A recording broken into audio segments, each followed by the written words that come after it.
Welcome to bulletin news. ముందుగా headlines. Parvathipuram Manyam జిల్లా చిమ్మయవలస మండలం జొమ్మలమడుగు గ్రామంలో ఉపాధి హామీ పనుల్లో అవినీతి అక్రమాలు.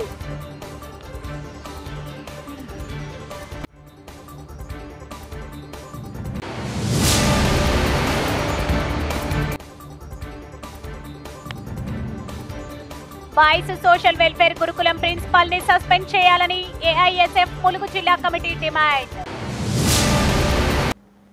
అనకాపల్లి మండలంలో మేజర్ పంచాయతీ తుమ్మపాలలో మంగళవారం జరిగిన గ్రామసభ వాడి వేడిగా సాగింది. పలు సమస్యలపై పంచాయతీ పాలకవర్గం అధికారులను గ్రామ నాయకులు నిలదీశారు. సభ ప్రారంభం నుండి ముగింపు వరకు పాలకవర్గం అధికారులపై పలు ప్రశ్నలు సంధించి ఉక్కిరిబిక్కిరి చేశారు. వైసీపీ పాలనలో జరిగిన అక్రమాలపై నిగ్గు తేల్చాలని పట్టుబట్టారు. ప్రధానంగా బిఎస్ఎన్ఎల్ టెలికాం జిల్లా కమిటీ అటావు మాట్లాడుతూ గ్రామంలో రెవెన్యూ అధికారుల ఆగడాలు మితిమీరిపోయాయని ఆరోపించారు. రైతులు భూమికి సంబంధించి ఆన్లైన్లో రెడ్ మార్కులు పెట్టి ఇబ్బందులకు గురి చేశారన్నారు. దీంతో రైతుల అవసరాలకు భూములను అమ్ముకోవాలనుకున్న రెవెన్యూ అధికారుల చుట్టూ ప్రదక్షిణలు చేయాల్సిన పరిస్థితి దాపరించిందన్నారు. లంచాలు ముట్ట చెబితేనే కానీ సమస్యను పరిష్కరించలేని దౌర్భాగ్య స్థితిలో అధికారులు మునిగిపోయారని విమర్శించారు. మాజీ సర్పంచ్ కర్రీ బాబీ మాట్లాడుతూ పంచాయతీ పరిధిలో పారిశుద్ధ్య పరిస్థితి మరీ అధ్వానంగా తయారైందన్నారు. ఎక్కడికక్కడ రోడ్డు డ్రైనేజీ వ్యవస్థ భయానకంగా మారిందన్నారు.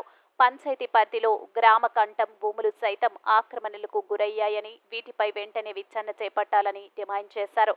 అలాగే ఎంపీటీసీ చదరం నాగేశ్వరరావు మాట్లాడుతూ తుమ్మపాలలో పూర్తి స్థాయిలో అధికార యంత్రాంగం అందుబాటులో లేకపోవడంతో ప్రజలు తీవ్ర అవస్థలు పడుతున్నారన్నారు. కేవలం ఇన్ఛార్జీలతోనే పబ్బం గడుపుతూ ప్రజల పరిష్కార సమస్యలపై నిర్లక్ష్యంగా వ్యవహరిస్తున్నారని ఆవేదన వ్యక్తం చేశారు. అలాగే పారిశుద్ధ్య కార్మికుల సమస్యలు, శ్మశాన వాటికలు అభివృద్ధిపై నిర్లక్ష్యంగా వ్యవహరిస్తున్నారన్నారు.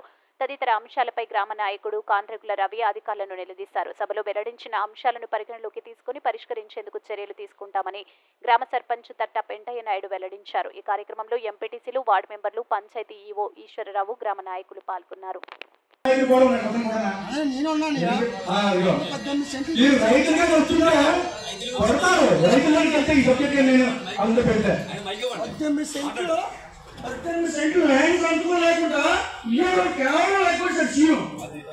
భూమి వచ్చాడు తమ్ముడిని తీయని చెప్పి కూడా తీశాడు. ఎంత ధైర్యం ఇయ్యాలి వాళ్ళకి? మా భూములు తీయడానికి ఎంత ధైర్యం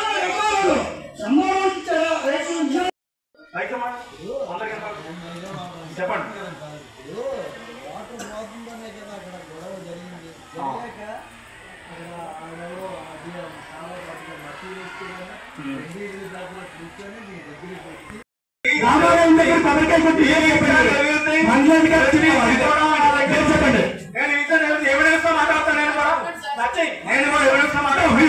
నేనేం చెప్పిన దాంట్లో సమాధానం అయితే దానికి సమాధానం చెప్పండి.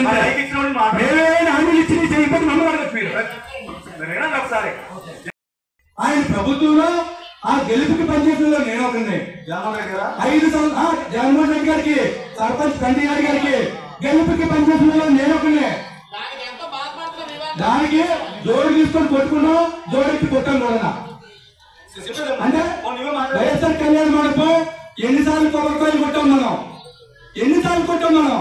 అప్పుడు ఎన్నికలు కూడా ఎక్కడుంది చెప్పండి. మీరు మాట్లాడితే ఎన్నికలు కూడా అంటారు. శివరాయితో రామాలయం అన్నారు, యావో డ్రైనేజ్ అన్నారు, వర్క్ తీసుకుని పెట్టాలన్నారు 22 లక్షలు. ఏ నెలలో చేసామంటే ఏ నెలలో కొట్టామండి కొబ్బరికాయలు మనం? ఏ నెలలో కొట్టాం కొబ్బరికాయలు?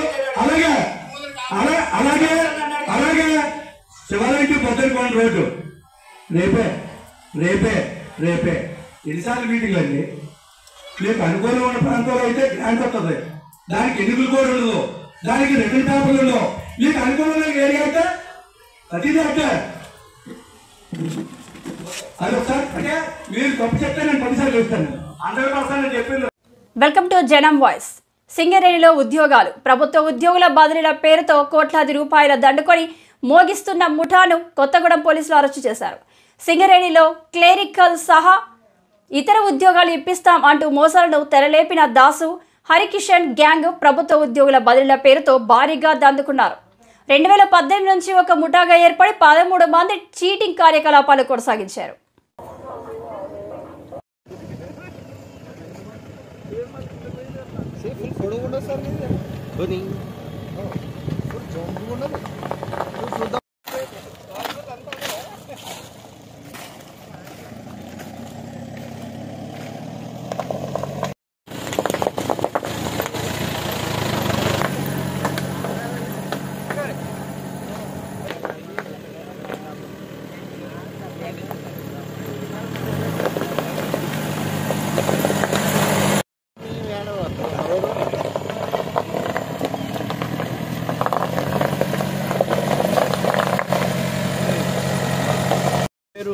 Vinod Kumar, assistant enforcement superintendent, Kurnool జిల్లా స్పెషల్ ఎన్ఫోర్స్మెంట్ బ్యూరో.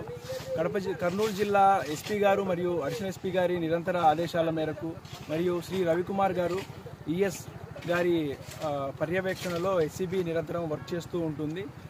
ఇదివరకు అక్రమ మద్యం కేసుల్లో పట్టుబడిన అక్రమ మద్యాన్ని ఇవాళ ధ్వంసం చేయడం జరిగింది. దానికి సంబంధించి వివరాల్లోకి వెళ్తే మొత్తం మీద 83 కేసుల్లో 535 లీటర్లకు గాను ఇవాళ పంచనామా ప్రొసీడింగ్స్ ఇవన్నీ మీడియా సమక్షంలోనే మేము కండక్ట్ చేసి ఈ అక్రమ మద్యాన్ని ధ్వంసం చేయడం జరిగింది.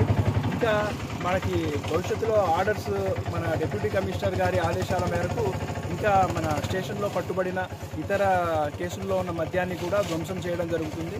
ఆ విషయాన్ని కూడా మీడియా ముఖంగా మేము తెలియజేసి మీడియా ముఖంగానే ప్రొసీడింగ్స్ పంచనామాలు ఇవన్నీ కండక్ట్ చేసి మీ ముందే ధ్వంసం చేయడం జరుగుతుంది. Thank you. వినోద్ అండి ఫస్ట్. పార్వతీపురం మన్యం జిల్లా జియ్యమ్మ వలస మండలం జోగులాడుమ్మ గ్రామంలో ఉపాధి హామీ పనుల్లో అవినీతి అక్రమాలు జరుగుతున్నాయి అని తమ గ్రామంలో ఫీల్డ్ అసిస్టెంట్గా పనిచేస్తున్న బూరి నాగమణిపై విచారణ జరపాలని ఎంపీపీ ఎంపీడీఓలు కోరారు. ఆమె అవినీతి ఆరోపణలు ఎదుర్కోలేకనే ఎంపీపీ బొంగు సురేష్ పై బురద జల్లే ప్రయత్నం చేస్తున్నారని అన్నారు. ఉపాధి హామీ పథకంలో ఫీల్డ్ అసిస్టెంట్ నాగమణి గత 10 సంవత్సరాలుగా అనేక అక్రమాలకు పాల్పడుతున్నట్లు గతంలో పలుమార్లు ఫిర్యాదు చేసినప్పటికీ అప్పటి ఎమ్మెల్యే ఆమెను రక్షిస్తూ వచ్చారు. అయినప్పటికీ ఫీల్డ్ అసిస్టెంట్లో ఏమాత్రం మార్పు రాలేదు. అదే అవినీతి, అవే అక్రమాలు చేస్తూ కొనసాగుతున్నారు. అందువలన గ్రామస్తులు అందరూ ఏకస్తులై ఆమెపై నియోజకవర్గం ఎమ్మెల్యే దృష్టిలో పెట్టి ఫిర్యాదు చేయడం జరిగింది. ఆ ఫిర్యాదుకి విచారణను ఎదుర్కోలేక ఎంపీపీపై వైకాపా నాయకులతో కుమ్మక్కై బురద జల్లే కార్యక్రమాలు చేస్తున్నారు. ఏది ఏమైనా ఆ ఫీల్డ్ అసిస్టెంట్ ని తొలగించాలని గ్రామస్తులు కోరుతున్నారు. జోగులమ్మ గ్రామంలో ఉపాధి హామీ పథకంలో ఫీల్డ్ అసిస్టెంట్గా పనిచేస్తున్న బూరి నాగమణి గత 10 సంవత్సరములుగా అనేక అక్రమాలకు పాల్పడుతున్నట్లు గతంలో పలుమార్లు ఫిర్యాదు చేసినప్పటికీ అప్పటి ఎమ్మెల్యే గారు ఆవిడని రక్షించుతూ వచ్చారు. అయినప్పటికీ ఫీల్డ్ అసిస్టెంట్లో ఏమాత్రం మార్పు రాలేదు. అదే అవినీతి, అవే అక్రమాలు చేస్తూ కొనసాగుతున్నారు. అందువలన గ్రామస్తులంతా ఏకస్తులై ఆమెపై ఎమ్మెల్యే గారి దృష్టిలో పెట్టారు. ఎమ్మెల్యే గారి దృష్టిలో పెట్టి ఎంపీపీ గారికి, ఎంపీడీఓ గారికి ఫిర్యాదు చేయడం జరిగింది. ఆ ఫిర్యాదుకి విచారణను ఎదుర్కోలేక ఎంపీపీ గారిపై బురద జల్లే కార్యక్రమం వైకాపా నాయకులతో కుమ్మక్కై బురద జల్లే కార్యక్రమాన్ని చేస్తున్నారు. ఏది ఏమైనా ఆ ఫీల్డ్ అసిస్టెంట్ని తొలగించాలని గ్రామస్తులు కోరుతున్నారు. అక్క చెల్లెళ్ళు తల్లిదండ్రులకు టాటా చెప్పి రహదారిపై నడుచుకుంటూ పాఠశాలకు బయలుదేరిన మరుక్షణంలోనే అతివేగంగా కారు దూసుకువచ్చే ద్విచక్ర వాహనాలను అక్క చెల్లెలను ఢీకొట్టిన ఘటనలో అక్క ప్రమాదం నుంచి త్రుటిలో తప్పించుకోగా చెల్లి తీవ్రంగా గాయపడిన సంఘటన మహబూబాబాద్ జిల్లా కంబాలపల్లి గ్రామంలోని 365 జాతీయ రహదారిపై చోటు చేసుకుంది. గ్రామానికి చెందిన సందు సురేష్, సునీత దంపతుల పెద్ద కూతురు నాత్విక, చిన్న కూతురు చారులికలు తమ తల్లిదండ్రులకు టాటా చెప్పి ఇంటి నుండి నడుచుకుంటూ పాఠశాలకు బయలుదేరిన కొన్ని క్షణాల్లోనే కారు రూపంలో ప్రమాదం దూసుకువచ్చి రహదారి పక్కనున్న 2 ద్విచక్ర వాహనాలను ఢీకొట్టిన అనంతరం అక్క చెల్లెలను ఢీకొట్టిన ఘటనలో చెల్లెలు చారులిక తీవ్రంగా గాయపడి పరిస్థితి విషమించింది. ఈ ప్రమాదంలో అక్క నాత్విక సమయస్ఫూర్తితో వ్యవహరించి ప్రమాద బారి నుంచి త్రుటిలో తప్పించుకుంది. గ్రామస్తులు తీవ్రంగా గాయపడిన చారులికను హుటాహుటిన మహబూబాబాద్ జిల్లా ఆసుపత్రికి తరలించి చికిత్స చేయిస్తున్నారు. గ్రామంలో వరుసగా రహదారి ప్రమాదాలు చోటు చేసుకుని గ్రామస్తులు ప్రాణాలు కోల్పోవడమే కాకుండా తీవ్రంగా గాయపడుతున్నారని గ్రామంలో అంతర్గత రహదారులకు అనుసంధానంగా స్పీడ్ బ్రేకర్లు ఏర్పాటు చేయాలంటూ గ్రామస్తులు జాతీయ రహదారిపై రాస్తారోకో నిర్వహించారు. గ్రామస్తుల రాస్తారోకోతో రహదారిపై ఇరువైపులా వాహనాలు నిలిచిపోయి రాకపోకలు స్తంభించాయి. గ్రామస్తులకు పోలీసులకు వాగ్వాదంతో స్వల్ప తోపులాట చోటు చేసుకుంది.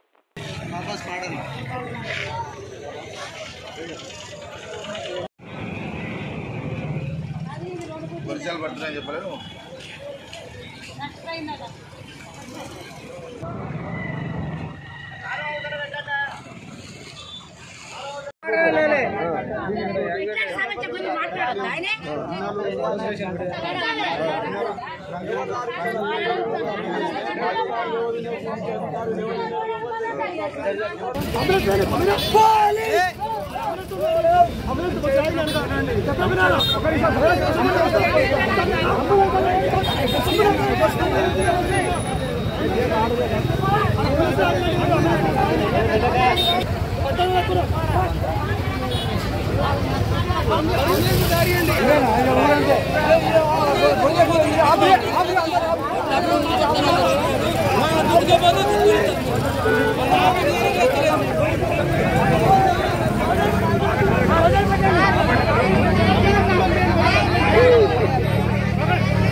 మహబూబాబాద్ జిల్లా డోర్నకల్ మండలం చిలుకోడు గ్రామంలో ప్రాణాలను అరచేతిలో పెట్టుకుని బతుకుతున్న బత్తుల రాజు కుటుంబం.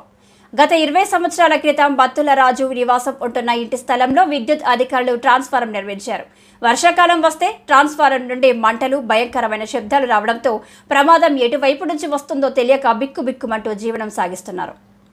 ఈ సందర్భంగా గ్రామ కాంగ్రెస్ పార్టీ నాయకులు ఉపేందర్ మాట్లాడుతూ ఎన్నో సందర్భాల్లో రాజు ఎదుర్కొంటున్న విద్యుత్ సమస్యపై అధికారుల దృష్టికి తీసుకెళ్లినా గానీ ఎవరూ పట్టించుకోలేదని, రాజు కుటుంబానికి జరగరాని ప్రమాదం ఏమైనా జరిగితే ప్రభుత్వమే బాధ్యత వహించాలని, ఇప్పటికైనా సంబంధించిన అధికారులు ట్రాన్స్ఫార్మర్ వేరే చోటికి మార్చాలని కోరారు. ఉపేందర్, చిలుకోడు గ్రామం, డోర్నకల్ మండల్, మహబూబాబాద్ డిస్టిక్. ఏమనగా నా మిత్రుడు బత్తుల రాజు గారు తన స్థలం బూరుపాడు వెళ్లే మార్గంలో ఉన్నది. ఆ మార్గంలో ఎలాంటి అనుమతి లేకుండా గతంలో విద్యుత్ శాఖ వారు ఇక్కడ ట్రాన్స్ఫార్మర్ నిర్మించడం జరిగింది. అయితే ఇక్కడ తను నివాసం ఉంటున్న ఇంట్లో తనకి పశువులు మరియు మేకలు ఉన్నాయి. గతంలో అవి కొన్ని మరణించడం కూడా జరిగింది. విద్యుత్ శాఖతో మరణించడం జరిగింది. అలాగే గతంలో కూడా విద్యుత్ శాఖకు చాలాసార్లు తను లేఖపూర్వకంగా ఇవ్వడం జరిగింది. ఇట్లా ప్రమాదం జరుగుతుంది, తక్షణమే మీరు స్పందించి నాకు న్యాయం చేయాలని వాళ్ళు చెప్పగా విద్యుత్ అధికారులు వాళ్ళ నిర్లక్ష్యంతో ఇంతవరకు కూడా ఈ ట్రాన్స్ఫార్మర్ని తొలగించలేదు. ఇప్పుడు వర్షాకాలం మొదలైంది కదా, దానికి సంబంధించిన మెరుపులు, స్పార్కులు వచ్చి ఆ ట్రాన్స్ఫార్మర్లో పెద్ద పెద్ద మంటలు రావడం జరుగుతుంది. వాళ్ళు భయానకంగా ఉండి ఇందులో నివసించలేకపోతున్నారు. ఈ విద్యుత్ అధికారుల నిర్లక్ష్యం చూడండి ఒకసారి ఎలా చెత్త మొలిసిందో. కనీసం ఆ చెత్తను కూడా తొలగించలేని పరిస్థితి వాళ్ళు. అలాగే చిలుకోడు గ్రామంలో ఇంకా చాలా ట్రాన్స్ఫార్మర్లు కూడా ఇలాంటి పరిస్థితుల్లోనే ఉన్నాయి. ఎవరికి చెప్పాలో అర్థం కాక బత్తుల రాజు గారు ఈరోజు మన రిపోర్టర్ అయిన మంద ప్రకాష్ గారిని ఆశ్రయించడం జరిగింది. అలాగే వారికి తగిన న్యాయం చేయాలి విద్యుత్ అధికారులు. దీని దృష్టిని ఎమ్మెల్యే గారి దగ్గర కూడా తీసుకెళ్లడం జరిగింది. అయినా ఎవరు కూడా దీని గురించి కూడా పట్టించుకోవడం లేదు. జరగరాంది ఏదైనా ప్రమాదం జరిగితే వారి కుటుంబాన్ని పూర్తి బాధ్యత విద్యుత్ అధికారులు మరియు ప్రభుత్వమే భరించాలని అందరికీ విన్నవించడం జరుగుతుంది. దయచేసి బత్తుల రాజు గారికి, వారి కుటుంబానికి గవర్నమెంట్ తరఫున, విద్యుత్ శాఖ తరఫున న్యాయం చేయాలని కోరుతున్నాం.